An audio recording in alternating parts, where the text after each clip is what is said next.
வணக்கம் தமிழ் அன்பு நெஞ்சங்களே. ஆரணி சொக்கலிங்கம் சண்முகம் என்கிற ஏசி சண்முகம் பற்றி பலரும் அறியாத 10 உண்மைகளை பார்ப்போம். 1950ஆம் ஆண்டு திருவண்ணாமலை மாவட்டம் ஆரணியில் ஏழை விவசாயி சொக்கலிங்கம் அவர்களின் மகனாக பிறந்த ஏசி சண்முகம் சொந்த ஊரிலேயே பள்ளி படிப்பை முடித்து வேலூரில் உள்ள அரசு கல்லூரியில் பயின்று BA பட்டம் பெற்றார். பின்னர் பெங்களூருவில் BL பட்டப்படிப்பை முடித்தார். BL முடித்து புகழ்பெற்ற வழக்கறிஞர் ஆக வேண்டும் என்கிற ஏசி சண்முகத்தின் ஆசை நண்பர் ஒருவரால் தடம் மாறியது.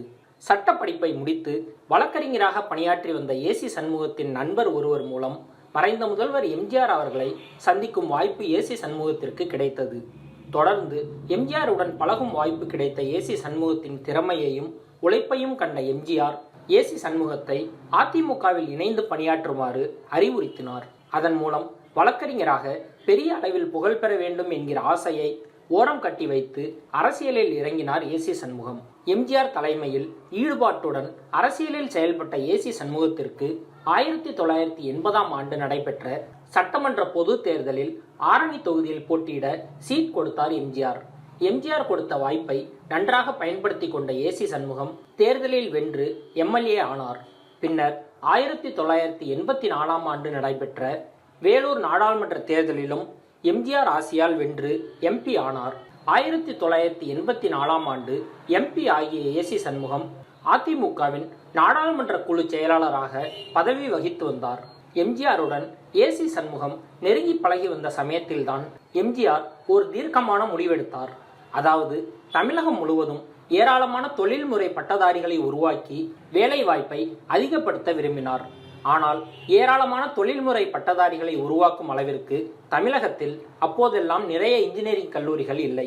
விரல் விட்டு எண்ணும் அளவிற்கு சில கல்லூரிகளே இருந்தன.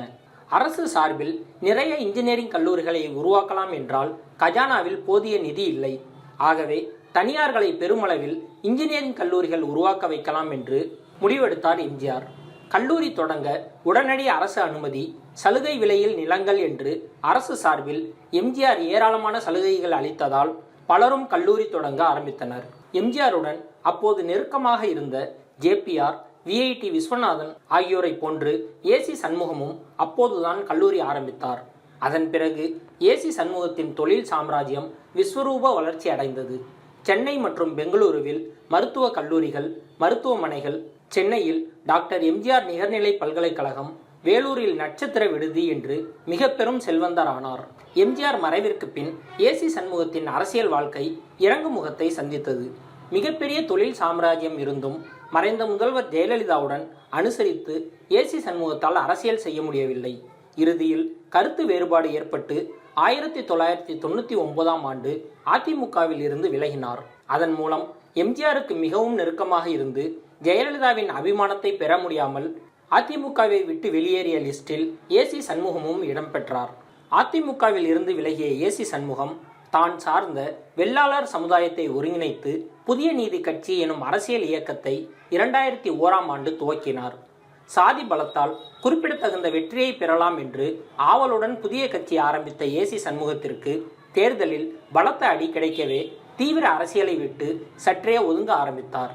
பின்னர் 2014ஆம் ஆண்டு நாடாளுமன்ற தேர்தலில் பாஜக தலைமையிலான கூட்டணியில் அங்கம் வகித்து வேலூர் தொகுதியில் தாமரை சின்னத்தில் நின்ற ஏசி சண்முகம் தோல்வி அடைந்தாலும் 3 லட்சத்திற்கும் அதிகமான வாக்குகளை பெற்று திமுக சார்பில் போட்டியிட்ட முஸ்லீம் லீக் வேட்பாளரை 3வது இடத்திற்கு தள்ளி 2ஆம் இடம் வந்து தனது செல்வாக்கை ஓரளவுக்கு நிரூபித்தார்.